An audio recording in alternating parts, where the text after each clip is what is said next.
Hello and welcome to episode 101 of Not Reserving Judgment, a podcast about the latest intrigues, triumphs, and outrages in Canadian constitutional law. I'm Josh DeHaas, counsel with the Canadian Constitution Foundation. And I'm Christine Van Geyn, the CCF's litigation director. And I'm Joanna Barron, Executive Director of the CCF. And in today's episode, I'm going to talk about recent high profile crimes and a seeming bipartisan consensus that it's time to bring in some tough on crimes, legislative amendments, and laws to respond to them. And I'll explain why I'm worried that a Juno News journalist is being investigated by Elections Canada for reporting on a Liberal federal election candidate. Plus, we'll share our bad legal takes of the week, where we take a lighthearted look at some legal opinions that didn't quite land. But first, I want to talk about a historic conviction and sentencing of a man for contributing to terrorism and also for the promotion of hatred, two sections of the criminal code that we get asked about a lot in the context of anti-Jewish hatred that's been unleashed since October 7th, and that's what makes this decision really important and interesting. So we learned this week that Patrick Gordon MacDonald, who's a neo-Nazi from Ottawa, has been sentenced to 10 years for a combination of three crimes. First, for contributing to directly or indirectly any activity of a terrorist group. Second, for facilitation of terrorist activity, whether or not it is carried out. And third, for willful promotion of hatred, contrary to Section 319(2) of the Criminal Code.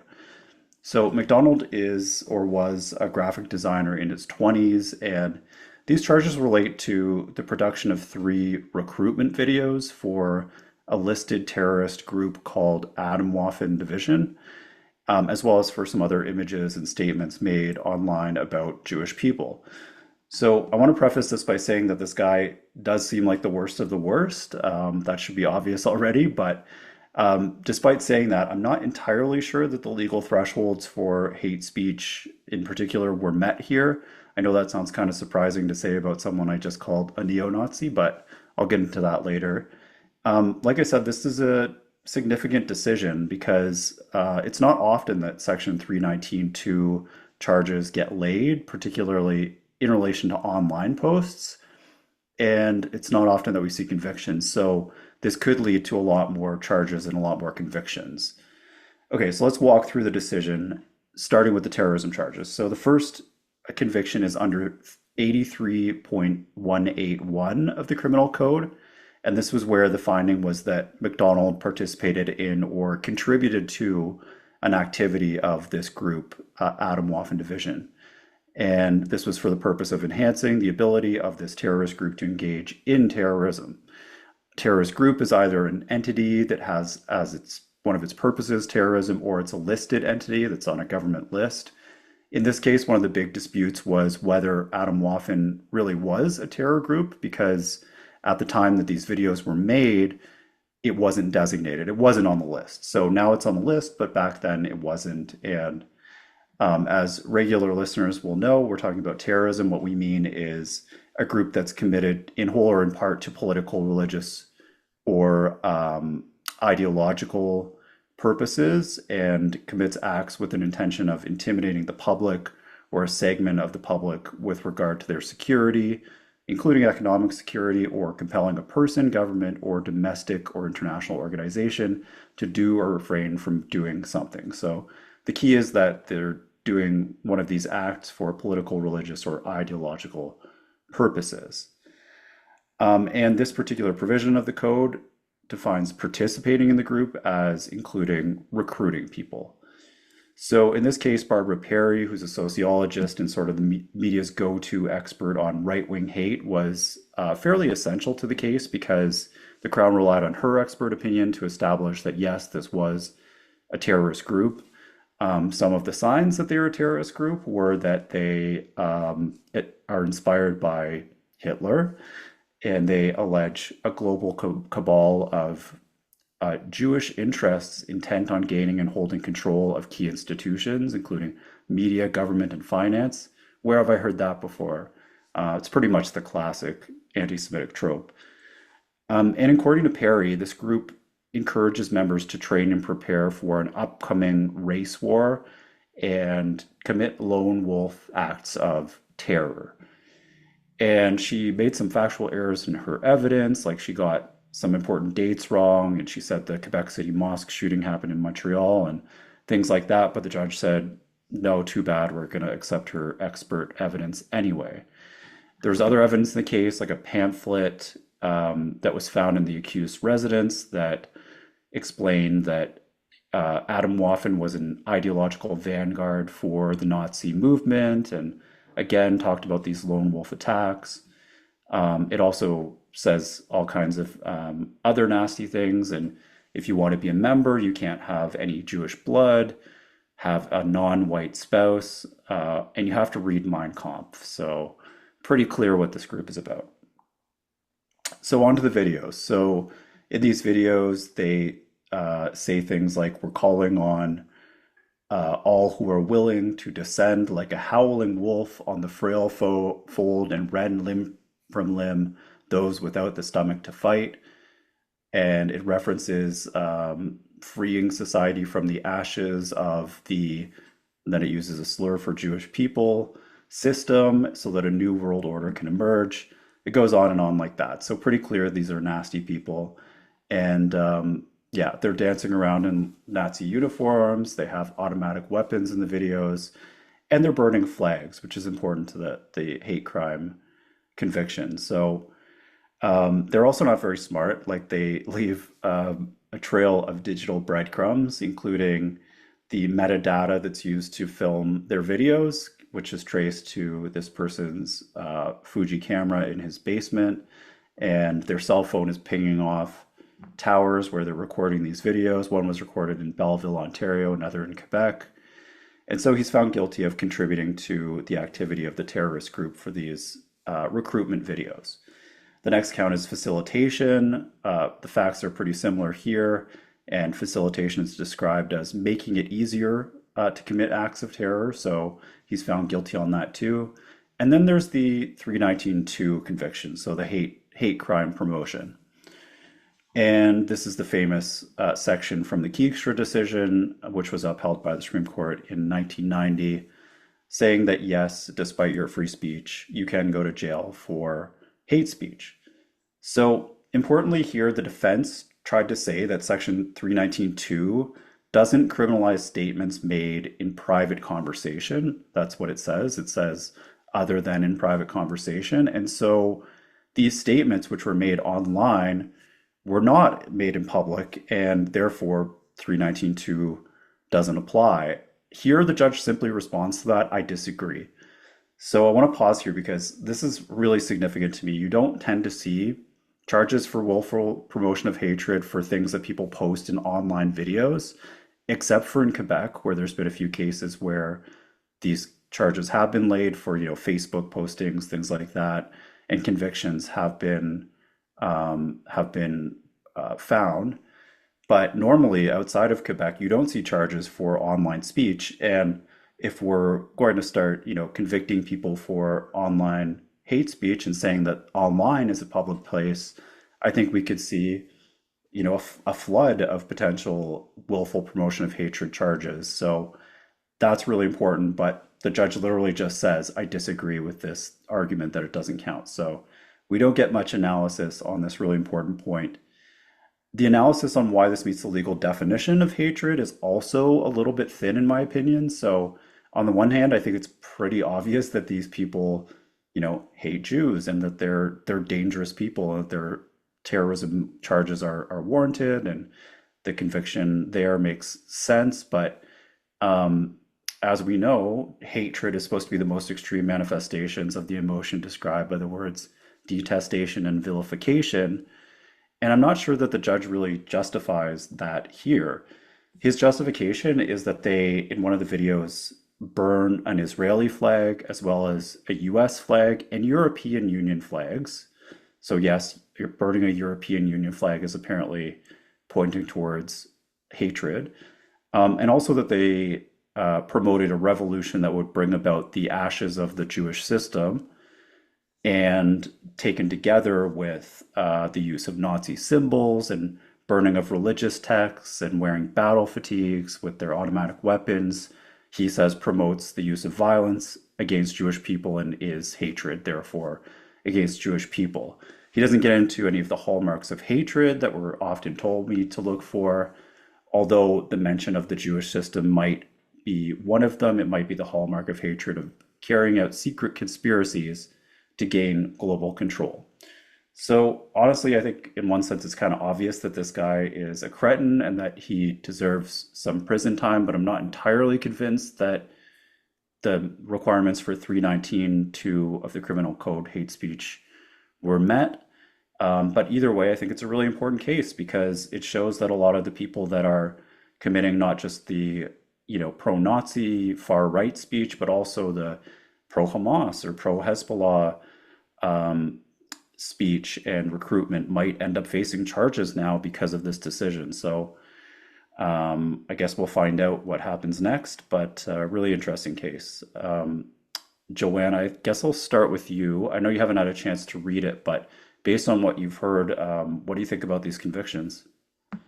I mean, it's undeniably vile. This guy is invoking the Jewish system, which, arguably is, inciting group against members of an identifiable group, literally staging videos in Nazi cosplay calling for war. But the most frustrating part to me that you highlighted is the thin reasoning in the judgment. If there's no analysis of how the statutory test is being applied, no rationale for treating online communications as public for the purposes of the code, that's a big omission. And it's going to create a lot of uncertainty. It could create a precedent based on this unclear signaling for more hate speech prosecutions tied to online content in Ontario. And Christine has written about this. We've talked about this before, that we think merely waving a flag doesn't count as either material support for terror or as incitement under Section 319 sub 2. So this is, the judge, didn't really do their job. What do you think, Christine? I know that you wrote about this flag issue back in last fall. Yeah, it wasn't about terrorism. It was about if waving a particular flag met the criteria for either willful promotion of hatred or public incitement of hatred. I forget which one he was charged with. Those charges, the flag was of, I forget the name of the group. It's The PFLP. PFLP. Yeah, it's like a communist pro-terrorist group. Pro-terror Palestinian group who used to hijack airplanes. So I think that waving a flag and burning a flag, neither of those should meet the criteria of willful promotion of hatred or public incitement of hatred. You should be free to burn flags. And this has been a big issue in the United States, where Trump is wanting to amend the law to prohibit the burning of the American flag. It is clearly protected speech in the United States and in Canada. I don't even really know what message burning the EU flag is supposed to convey. And burning religious texts, while repugnant and worthy of condemnation and horrible thing to do, is legal. We don't have anti-blasphemy laws in Canada, and trying to shoehorn blasphemy into hate speech, I think, is really problematic, especially when you see the direction Europe is going, where they are doing exactly the same thing. There was a famous activist in, I think it was Sweden, who is a Iraqi former Muslim who burned the Quran, and because he had renounced Islam and was no longer Muslim and had hostile feelings towards the religion, and he publicly filmed himself burning the Quran, and he was charged with criminal offenses related to that. He ultimately was not able to face those charges because he was murdered while doing a live stream. It's a pretty famous story. Anyway, I'm going to turn now to my news headline, which is about an interesting development with Juno News. This is the right-leaning online news outlet formerly known as True North. And one of their journalists, Kian Bexte, is now, am I saying his name right, Josh? Kian? Kian is apparently being investigated by Elections Canada for some reporting that he did during the election. So back in March, Bexte investigated some reports that had been going on about things that a particular Liberal candidate had been doing and saying. And this is a candidate, a Liberal federal candidate named Thomas Keeper, and he was the candidate for the swing riding of Calgary Centre. So on March 26th, Juno, they did these interviews with a bunch of different people, and they published a report about what was said in these interviews. And I think these were interviews with people who had all knew Keeper or who had seen things that Keeper had done or heard things that he had said. And there were about half a dozen people who were interviewed for this story. And Juno published the details of these interviews where people made allegations, again, about things that Keeper had said, that they had heard, or things that they witnessed him doing. And some of the names are withheld in this report, but some of the people who were interviewed are identified by name. Not every single story was corroborated, but some of them were. In particular, there was an altercation that was reported on at an event called Top 40 Under 40 in Calgary, and 3 people corroborated what happened at that event. So you might notice that I am not telling you what these allegations are. I'm not saying here what Keeper is accused of saying or doing. And that's because someone complained to Elections Canada about this news report. We don't know who complained because the complaints are anonymous. But I'm not telling you the details because if the report is inaccurate, and I don't know if it is or not, but I don't want to get sued for defamation. It is worth noting, though, that Keeper himself does not appear to have sued Juno News for defamation for this report. There has just been this anonymous complaint to Elections Canada. So I don't know if the report is accurate or not, but I do know that they did over 6 interviews, corroborated the story. And there was a pattern of similar stories for those events that could not be corroborated. So if you want the details, just go to Juno News and read it for yourself. The full article is on their website, so you can look it up. It is also worth noting, so this report was on March 26th. So 2 days later, on March 28th, the Liberal Party dropped Keeper as a candidate because they say he had failed to disclose that in 2005 he had been criminally charged with domestic assault. Those charges were ultimately stayed, but they ended up dropping him as a candidate, they say, as a result of that. So why is Elections Canada investigating Juno News or investigating Bexte? Well, there's a provision in the Canada Elections Act that prohibits the publication of false news during an election period. The false news needs to relate to biographical information about a candidate with the intention of influencing the outcome of an election. And it only applies to specific types of biographical information. And one of those types of information is it specifically prohibits the publication of false information that a candidate has committed a criminal offense. This is in Section 91 of the Canada Elections Act. So that is what Juno is being investigated for, according to them. And the law, if you are found to have violated it, carries significant penalties, including a fine of up to $50,000 and up to 5 years in prison. And this was actually challenged back in 2020. It was one of the first cases that I worked on when I joined the CCF 5 years ago. And it was challenged because the original law did not require that the individual making the false statement be aware that it is false. So it captured innocent mistakes. And this missing knowledge requirement was actually in a different section of the Act. It was in Section 486. And so we challenged it, but the 2 sections get read together. We challenged the law and we won. And as a result, the government amended the legislation to add in this knowledge requirement.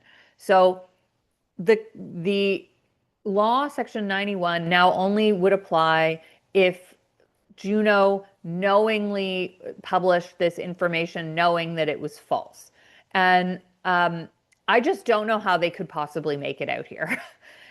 First, they'll need to show that this report is actually false, and I don't know if it is. It's essentially a series of interviews about things people saw or heard. And even if not every account is corroborated, the multiple stories suggest a pattern of behavior if they're accurate.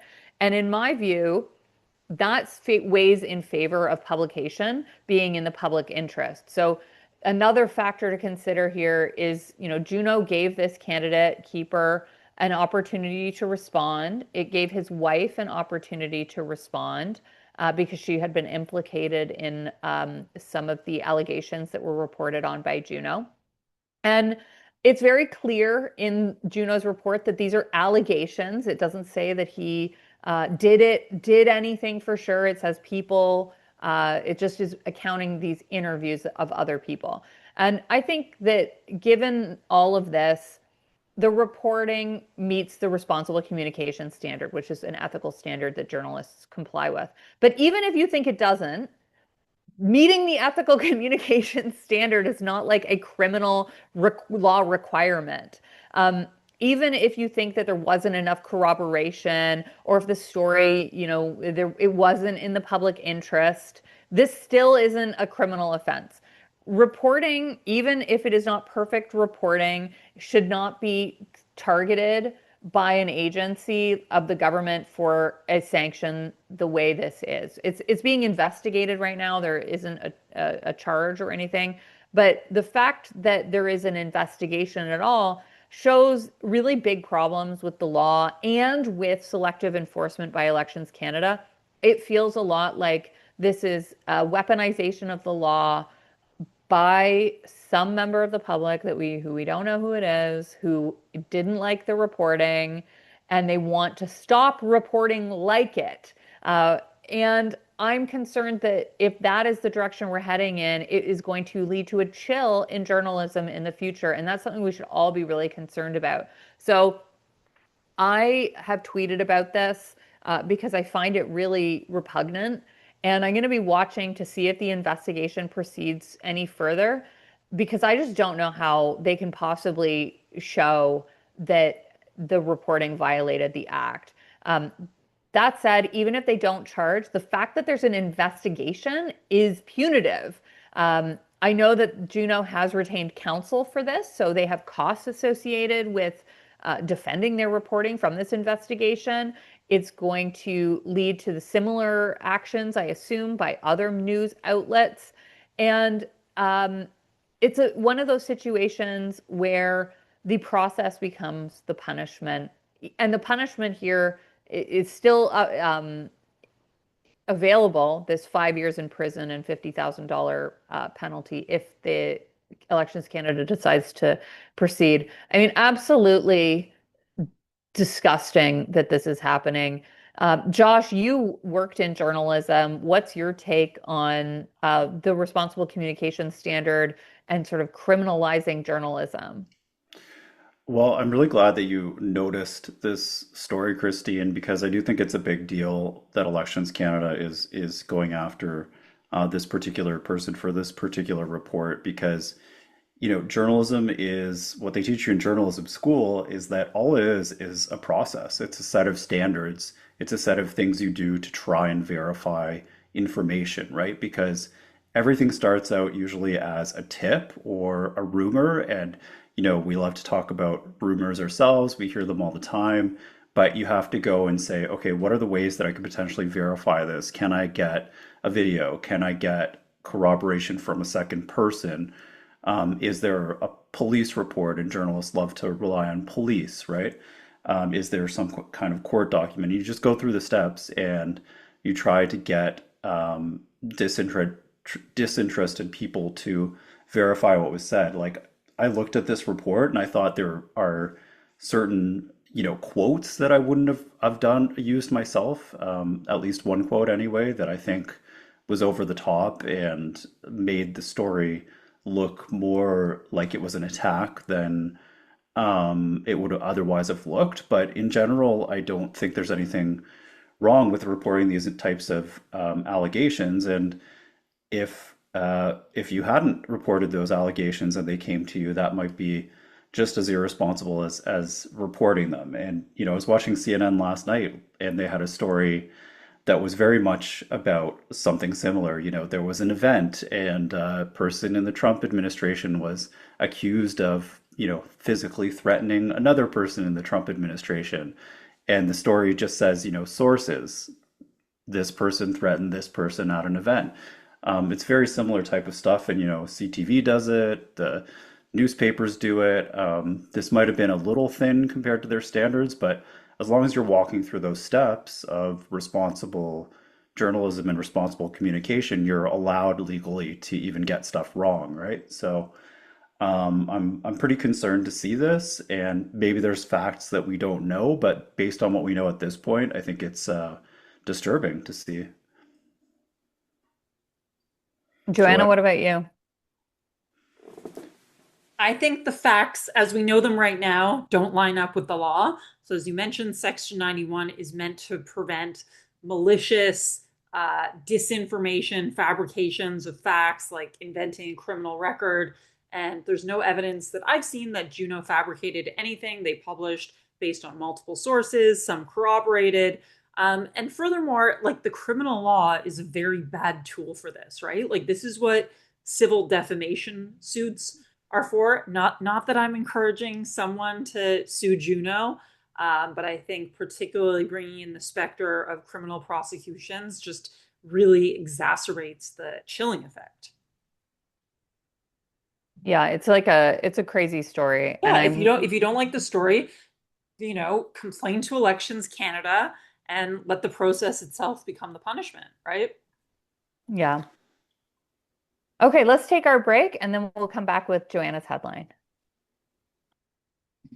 Okay, so welcome back. So if you haven't noticed, and I noticed even our colleague Rupa Submarania was talking about this in her Canada letter from the Free Press today, there has been a string of high-profile violent incidents, unfortunately, this summer, from a fatal home invasion in Vaughan, the horrific assault of a toddler in Welland, a deadly mass stabbing on a Manitoba First Nation, and people are understandably shaken. Although, as Christine mentioned before we started recording, or somebody mentioned to her recently, this doesn't actually mean that there's an overall increase in crime. Actually, the statistics show the opposite, but nonetheless, these are disturbing incidents, and they've prompted a rare moment of alignment across party lines. Leaders from the Liberal Party to the PC, Doug Ford PCs, however you want to classify them, as well as Pierre Poilievre, are all signaling some various legal proposals for getting tougher on crime. So let's start with Poilievre. In the wake, in particular, of the Lindsay, Ontario incident, which we talked about, I think, last week or the week before, where fellow Jeremy MacDonald suffered a violent intruder in the middle of the night, in the wee hours of the morning. An individual broke into his home with a crossbow. MacDonald resisted and was charged. And so in the wake of this incident, and there was another home invasion in, was it Kleinburg, Ontario? I think just around Labor Day weekend, Pierre Poilievre has announced what he's calling the stand on guard principle, which would propose an amendment to the criminal code, which would strengthen protections for Canadians who use force when defending their homes. And this comes from the Anglo-American legal tradition of the castle doctrine. The idea is that your home is your sanctuary and you have like a natural God-given right to defend it. And Poilievre's plan, I will talk about this more in depth in an op-ed that's coming out in the Hub this week, but it doesn't go as far as the American stand your ground laws, right, which are the law in places like Texas and Florida, where you have the right to not retreat, even to attack a fleeing felon, to use lethal force that is often explicit. And in the case of Florida, this even applies to self-defense outside of your home. And critics have said that this encourages vigilantism. Instead, Poilievre's proposal, much more modest, much more sane, in my opinion. It merely creates, not merely because it's still important, but it creates a presumption of reasonableness when force, including lethal force, is used against someone unlawfully entering your home and reasonably threatening your safety. So this is intuitive logic. When armed strangers break into your home, the law should begin by siding with the person who is innocently in their home, not the intruder. And many have said that this would end some of the legal limbo that leaves homeowners that are in this position of having to justify themselves facing years of scrutiny. So there was a recent On the Line podcast with Ian Runkle of, is it Runkle of the Bailey, popular YouTube Canadian law channel, where he was saying, again, the process can be the punishment here. So before cops and prosecutors charge, the presumption should be that the homeowner was justified. But there are gray zones here, right? We're not entirely clear on what counts as an intruder. It's not always that cut and dry. Drunk people or elderly people with Alzheimer's wander into places where they shouldn't be. It happens. Does stepping on my porch qualify? And how do we guard against these laws, against being read as some type of license for preemptive violence? Still, I think Poilievre's proposal is modest and targeted, and it does speak to the deep unease many Canadians, myself included, feel when police chief, like recently Jim McSween of York Region, gave a presser in the wake of this horrible Kleinberg home invasion where a father was killed in front of his daughter, I believe. And his message was, don't engage home invaders, just comply with what they want. And that just clashes with the most primal human instincts. So can't be correct. Okay, now let's move to Mark Carney on the other side of the floor. He has recently promised legislation this fall to tighten our bail system. He argues that too many repeat violent offenders are arrested one day and back out the next, sometimes even committing new crimes while awaiting trial. And his plan is to make bail harder to get those accused of serious offenses like gun crimes, violent offenses, organized car theft, and to ensure that consecutive sentences so that the punishments actually stack. So this has some deja vu to Pierre Poilievre, right, who has been beating this drum for a long time. And this is a signal that Liberals, too, are recognizing the urgency of this situation. A lot of people's patience with the revolving door of bail is wearing thin. And finally, Doug Ford who has been on the Tough on Crime beat for quite a while. I think this comes very instinctually to him. The legal specifics, less so. But Doug Ford is pressing for tougher measures. He has suggested recently amendments to the Youth Criminal Justice Act and for more mandatory minimums. And his message is that when teenagers commit shootings or fatal crashes, rehab or the sort of youth rehabilitation model isn't enough, and consequences have to match the seriousness of the crime. The YCGA, Youth Criminal Justice Act, was built on the principle of reintegration. And it's built on this philosophy that young people have capacity for change and they don't fully author their options. But political winds are clearly shifting on that front. So what's striking to me, without getting into the merits of all of these proposals, is just the convergence. Poilievre on self-defense, Carney on bail, sounding a lot like Pierre Poilievre.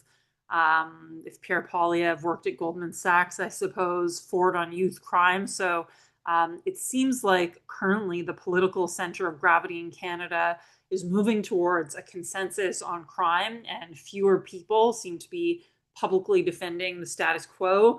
I don't know if somebody from the NDP has anything to say about this or if anybody cares what they would see.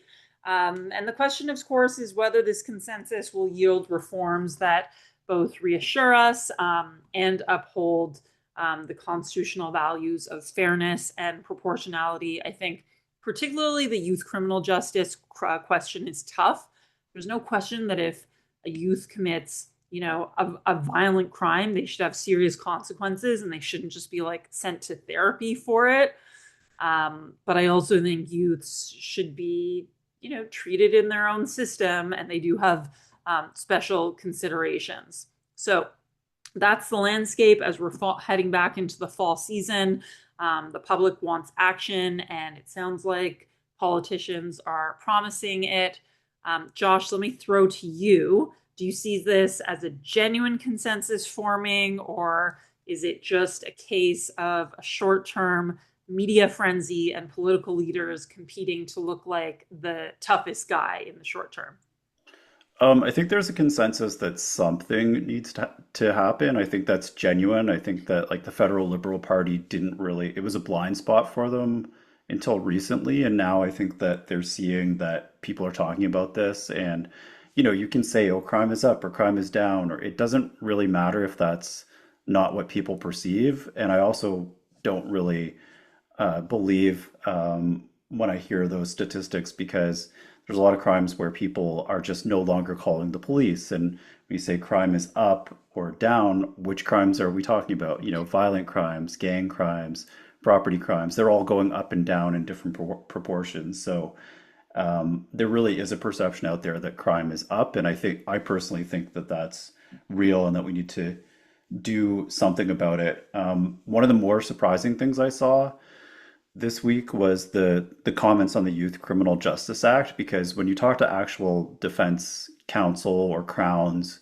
that know a lot about this stuff, that's one of the first things they'll talk about is the YCJA just not working, because it really is this bleeding heart act that says, kids are just not as culpable as adults, which is true. They're not. They don't have fully formed brains, but at the same time, you hear that gangs, for example, they recruit younger and younger because younger gang members can get away with a lot more, right? And if an adult, shoots somebody or has a gun, that's going to send them to jail. It's not going to send them to jail for very long if they're a kid. So there's definitely something that needs to change with the YCJA, but I'm not sure exactly what that is. It's just interesting that we're now using those words because people politicians weren't saying that out loud before. I wrote about this recently, like what's wrong with crime in Ontario in particular, and what can the government do, and a piece for the Hub. And like I said, I talked to crowns and defenses, and one thing I think we can do that we're not talking that much about is ankle monitoring bracelets, because we have a program in Ontario. They're available. They do exist for when somebody's on bail. And we have to remember, when someone's on bail, they're legally innocent. There might be a chance that they are not actually the person who committed the crime that they're accused of. So we could use a lot more of those. They're a little bit expensive, but the idea is if somebody's got an ankle monitoring bracelet, it's easy to catch them if they commit another crime. And it's also going to deter them from other crimes while they're out on bail. So that's just one example of some of the solutions that we could be pursuing if we're really serious about this. And yeah, it's good to see there's a consensus that more needs to be done. So yeah, Christine, this is not the Wild West. So what are your thoughts? I don't think you mentioned this one, Joanna, but it was all over social media. This Coco Felon story of the 12-year-old who allegedly shot someone in Markham, and he's already out on bail, and he was out on bail. I understand when he committed this alleged murder. So, I mean, I was actually before this show, I was on the Hub talking to Harrison Loman about some of these issues. And, he asked me about this issue of crime, we're told that crime statistics are down, or crime rates are down, but the public perception is that they are high. And look, I don't know the answer, but certainly a lot of the way we kind of organize our lives is based on anecdotal evidence. And we are getting these really, honestly, they're shocking stories like this 12-year-old murdering someone, a father shot um, in front of his child, this home invasion in Lindsay, where the man was charged after he assaulted the burglar who was armed with a crossbow. I mean, these are all shocking stories. And it's hard to tell people, oh, well, crime statistics are down when we are seeing these really shocking and horrific stories. So I don't know. I think that something definitely needs to be done. I am most surprised by Carney. I think you said, Joanna, that he's planning on doing something related to stacking of parole eligibility or stacking of sentences. Jail, not bail. Yeah, and this Stacking of this is consecutive sentences. Yeah. yeah, this was a huge issue during the election where, in order to do that, you would have to invoke the notwithstanding clause because that was prohibited under the Bissonnette decision out of Quebec or from the Supreme Court, the Quebec mosque shooter. The court found that the consecutive stacking of parole eligibility was unconstitutional. So, Pierre said, I'm going to invoke the notwithstanding clause in response to this. And the media went wild. Oh my goodness, Pierre Poilievre wants to invoke the notwithstanding clause. I'm not seeing the same reaction from the media about Carney's proposal, even though he, of course, would also have to invoke the notwithstanding clause since he's proposing, it seems like, doing the exact same thing. So, I know it's boring to complain about a double standard, but oh my goodness, is it ever there? Um, Sort of segueing from this story of crime, rampant crime destroying our communities, I'm going to go to my bad legal take, which is about a man in Hamilton who is also concerned about crime destroying his community, and he's tried to do something about it. And what he did was put up 10 security cameras on his property, which he said has been repeatedly burglarized. He's been broken into repeatedly, and so have his neighbors. So he put up these 10 security cameras. And my bad legal take is going to the city of Hamilton, who sent bylaw enforcement after him and ordered him to take down the cameras as a prohibited fortification of his home. So there is a bylaw in Hamilton called the Bylaw to Prohibit and Regulate Fortification and Protective Elements of Land. It's from 2010. And specifically, it prohibits excessive protective elements, which is a defined term in the bylaw, and it includes visual surveillance equipment, including video cameras, designed or operated so as to listen to or view persons or land. Here's the key part: beyond the perimeter of the land actually owned by the homeowner, or where the lenses are hidden so it can't be seen where the camera is pointed. So those two conditions, if you're hiding the camera or if you are, the camera's out in the open, but you're aiming it like directly at property outside of your own perimeter. So, incidental capturing of, the public sidewalk or other property doesn't count. It has to be designed or operated so as to film that other property. So there are also limits on the scope of the bylaw.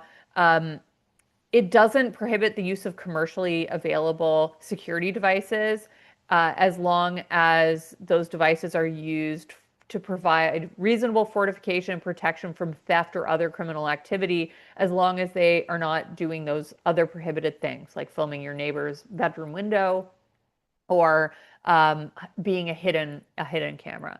So how does that apply to this guy in Hamilton? Well, he has those 10 cameras. Maybe there's facts we don't know about where the cameras are pointed, but this man has been interviewed by CHCH, and he says he needs the cameras because he has to deal with a lot of break-ins to his home, and all of his neighbors are okay with the cameras. The home is in downtown Hamilton, and I grew up in the Hamilton area. I went to school there. My first boyfriend lived in downtown Hamilton, and I've spent a lot of time there, and it has always had a lot of social problems in the downtown area, and there still are a lot of problems there. 10 cameras, maybe it seems like a lot, but in the context of downtown Hamilton, I don't know if it is. My home in Toronto has 5 cameras. 10 is more, but it's not insane, especially when you have these frequent problems. So he also said that police are frequently asking him for footage to prosecute crimes. I think he was helped in, I think there were 2 homicide investigations that his cameras were required for. So the fact that his cameras captured 2 homicide, evidence of 2 homicides, is like indicative that he probably needs the cameras. Like there are not homicides happening in front of my house. So I would also be concerned if I had a house that had multiple homicides in front of it. So I think in the end, it's going to come down to specific facts, like is he hiding a lens and we didn't know it, or is he aiming it at his neighbor's bathroom window and he didn't disclose that. But it doesn't sound like it from the news reports. Um, I think that it probably is not captured by the scope of the bylaw. I think that bylaw and the city is going to have to walk this back. It's going to be embarrassing. I've heard that he has already been told by the city that he can apply for an exemption. He shouldn't have to do that because the bylaw doesn't apply. Um, I think the issue here is probably some activists, some social justice activists, didn't like that he was posting videos on, on social media, like on Facebook. Even though that happens all the time, everyone's always posting videos of their Ring crimes committed, captured by their Ring doorbells. So um, I think that the city's going to be embarrassed and have to walk this back. Joanna, what's your bad legal take this week? Okay, my bad legal take this week goes to my co-panelist at the Canada Strong and Free Conference, which I was very happy to participate at this past weekend in Calgary.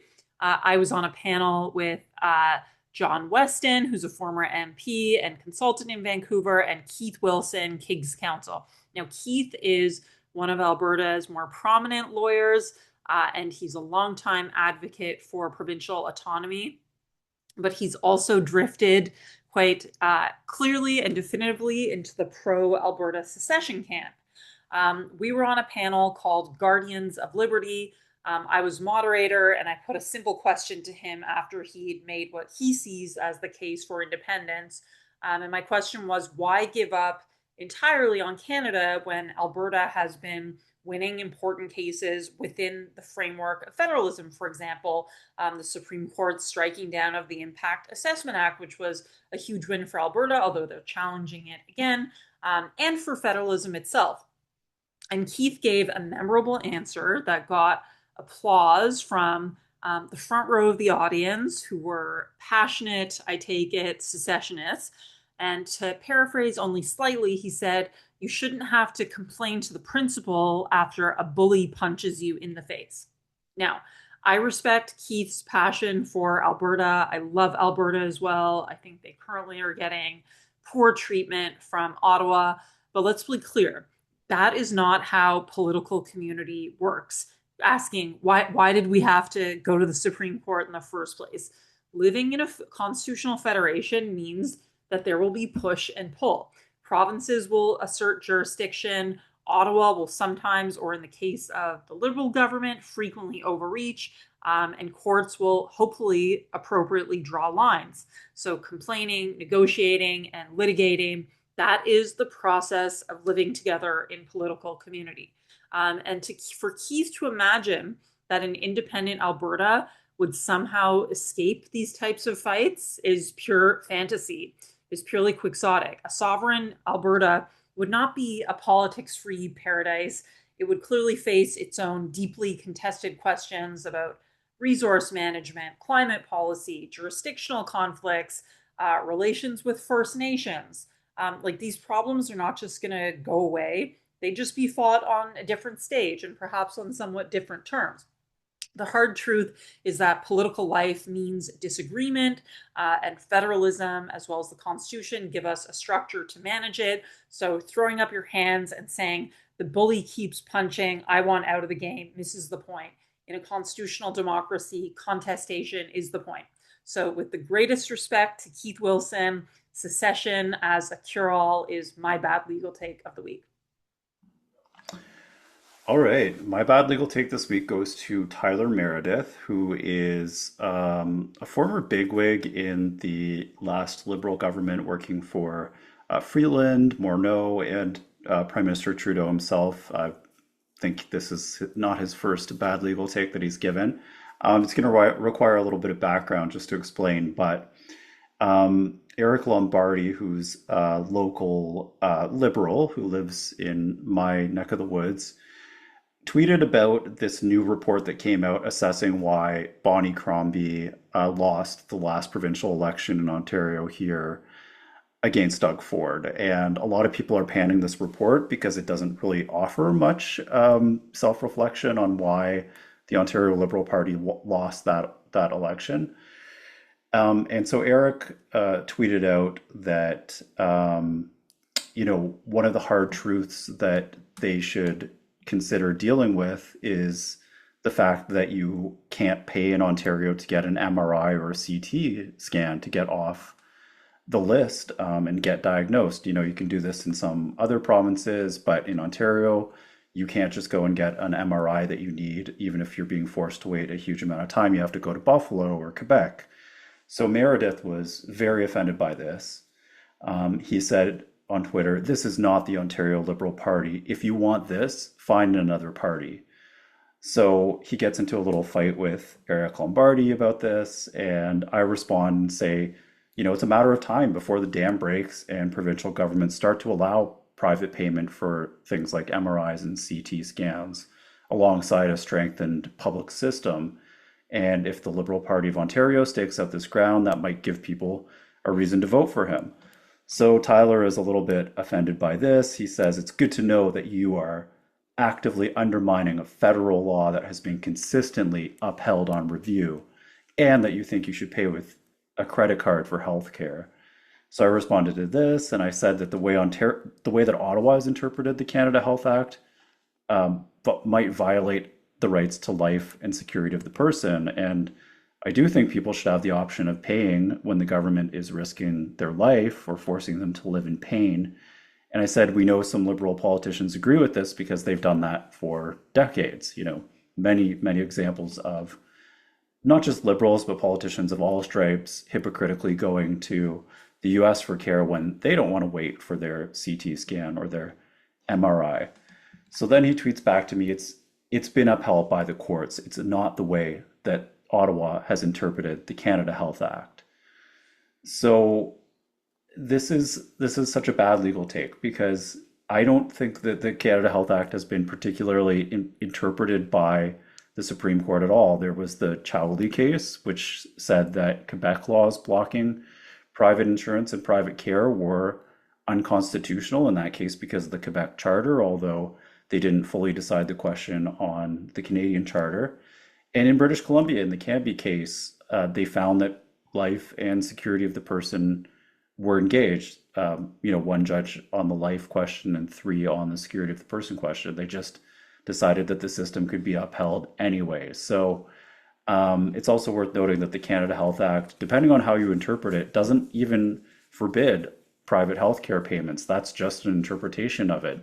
One way of seeing the extra billing provision that makes sense is that you literally can't charge somebody who you're also billing OHIP for, but it doesn't say anything about, after you've done enough surgeries for the week that the number that OHIP will cover, that you can't then go on and do other surgeries, that should somehow be considered forbidden extra billing. So it really is an interpretation question. It's not settled. And good for Eric for pointing out that it's absurd that you can't pay for an MRI or a CT scan in Ontario, and that political parties, including the Ontario Liberals, should think about changing that. So that's my bad legal take.